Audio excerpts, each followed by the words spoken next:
Can you believe that this campsite is only $22 per night after fees? That is an insane value for a view like this.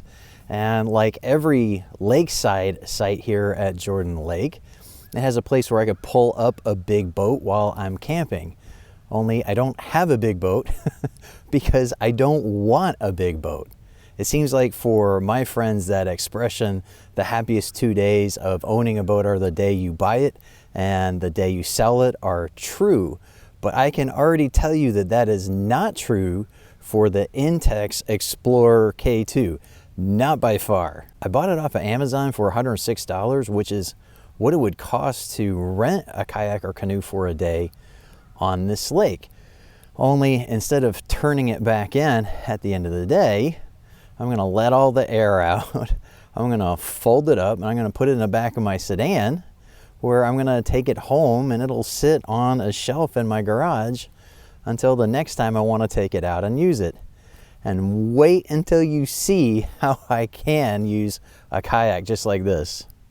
The Intex Explorer K2 is a two-person inflatable kayak that comes complete with a kayak, 2 paddles, 2 seats, a hand pump, and a bag to carry it all. That means that before you can use it, you need to inflate it. And though the included hand pump is fine for this, I already have an electric inflator made specifically for things like this, so that's what I'm going to use. They're not very expensive at all, and as long as you have a source of power for it, I highly recommend getting one. I'm powering it with a power station from Jackery that I recently featured on my channel. This one is huge and overkill just for this job, but they make much smaller power stations that would be perfect for it. Inflation is very straightforward no matter how you do so, usually taking less than 10 minutes even if you do it by hand. The paddles click together in seconds and you're ready to launch.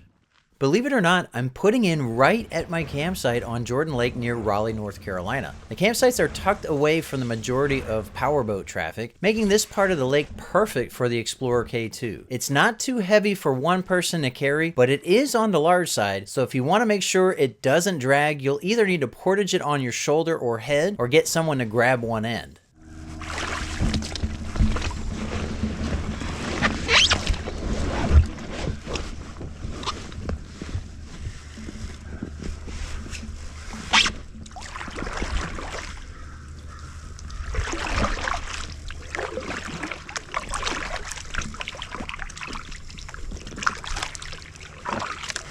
Beautiful. There's hardly any wind today. The first thing I noticed, I was already prepared for based on other reviews, but you can see how the drip guards dump water right onto my legs. They do keep water from running down the paddle, keeping my grip nice and dry, but my legs got soaked pretty fast. The solution is to get a longer paddle, but I'm not too worried about it and will probably just live with getting a little wet. Oh yeah, my legs are soaked. There's a lot of water in here already.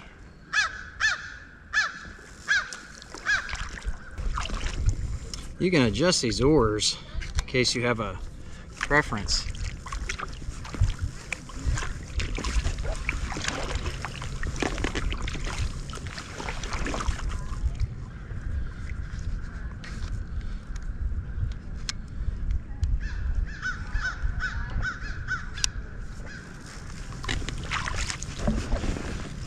Yeah, I like neutral best.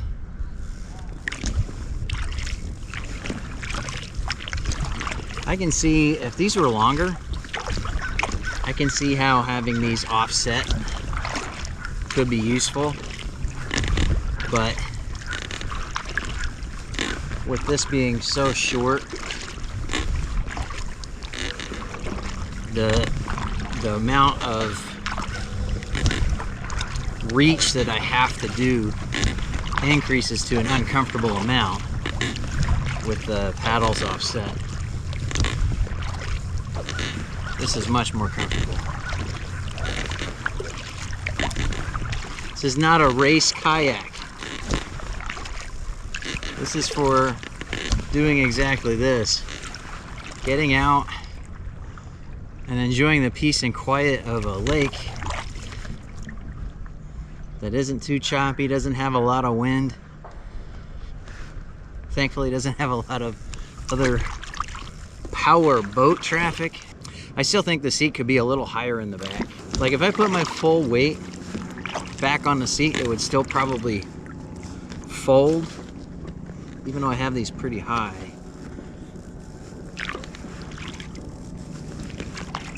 But so far, that's my only real complaint with this. And these seats are very livable. For $106, $107 to get this whole thing, paddles and all, I'm not too worried about it. While the Explorer K2 did fine across open water, it really shined in the shallow, tight water through some flooded trees. Oop, scrape bottom on something there. Probably just a floating log. Oh my gosh, yes, this is a lot more stuff to navigate.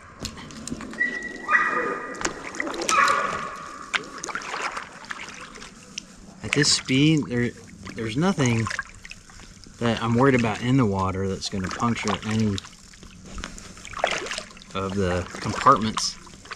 There are 3 that are each capable of floating 2 people.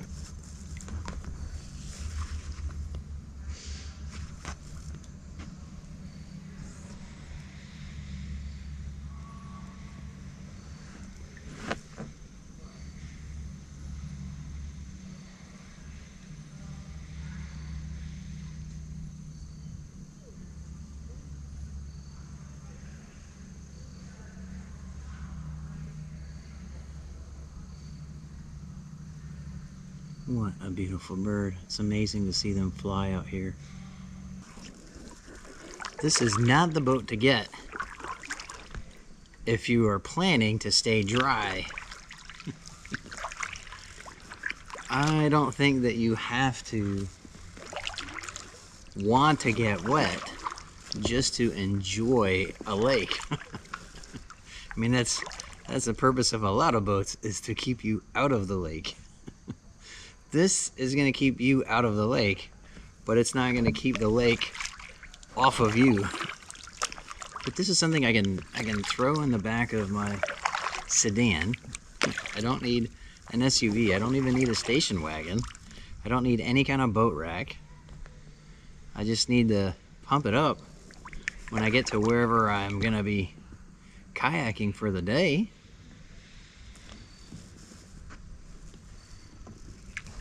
I'm not heavily invested in this. I did spend about $35 on this life preserver.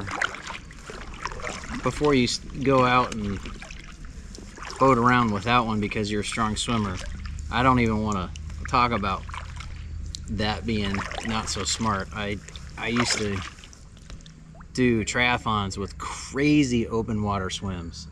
I mean, we're talking, they had red flags out and we went out and we swam out in the ocean before biking and running. But I don't kid myself into thinking that I'm going to be able to swim while as cold as I would be in this water. Plus,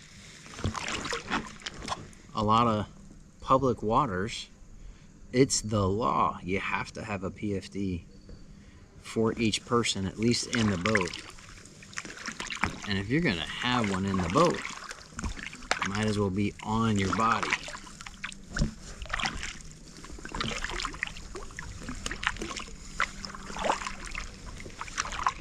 And this PFD is nice. Not really a review of the PFD, but I got it because, number one, it was in stock, like a lot of things outdoors. So many of the inexpensive PFDs are not. But also it has a high back. So if this seat were higher, it would actually provide enough clearance for that. With this seat, it's not so much of an issue after all.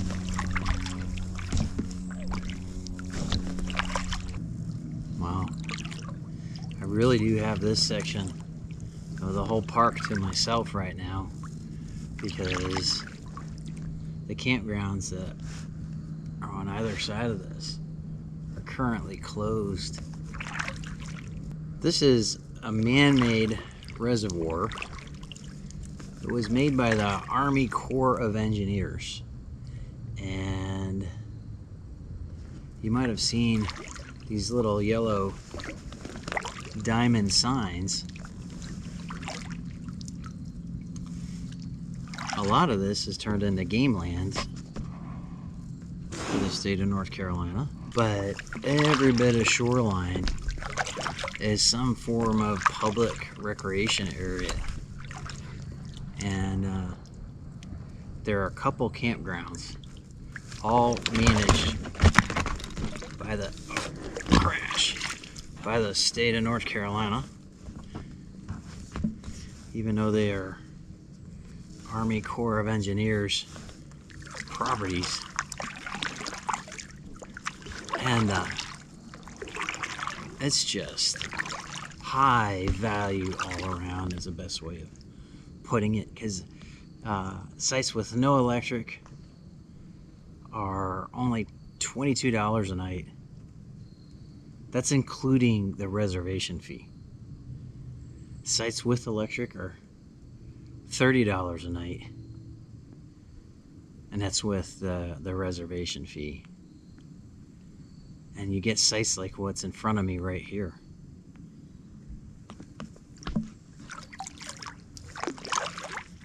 This has 30 amp electric. I think they have all of their 50 amp electric sites are still open. And I got this idea from being out here and seeing people at a site like one of these over in F Loop. They're similar to this, just larger. And they had a bunch of inflatable kayaks and they loved them. So I did some research and I realized this kayak was the right price point and capacity, so I could bring my daughter or my wife or a friend out with me if I wanted to, because it's actually not that much more than the single version Intex kayaks. It's the same company that makes inflatable beds, and they're made in a similar fashion, I'm sure. But I think that the majority of the boats that they make are heavier material than their beds, at least their budget beds. This is only one layer, but it's very, very tough. I don't worry about dragging it on gravel or sliding this over a submerged branch. It's gonna have to be something very pokey, very sharp to damage this. It's very patchable if you do get a hole in it. Oh, this is so nice. Okay, even with the skeg in, this does kind of skate back and forth.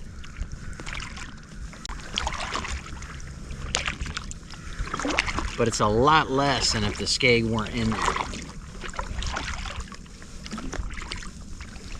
This is very wide, and so it's difficult to tip, but that also makes it harder to paddle.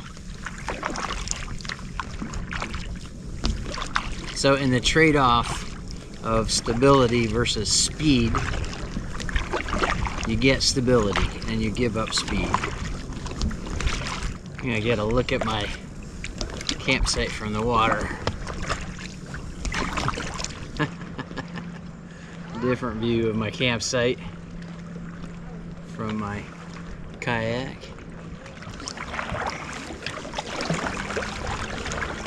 Oh, reverse works.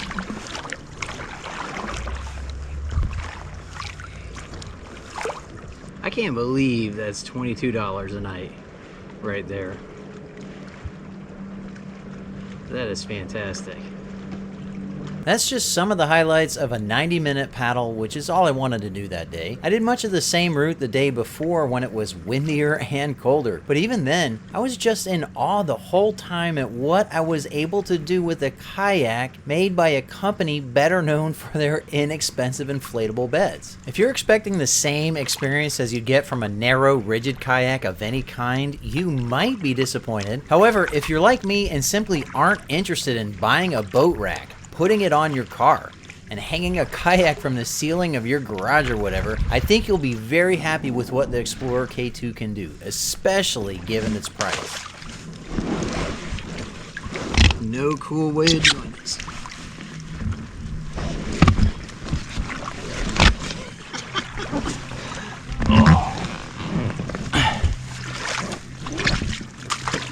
Wettest part of the journey right there.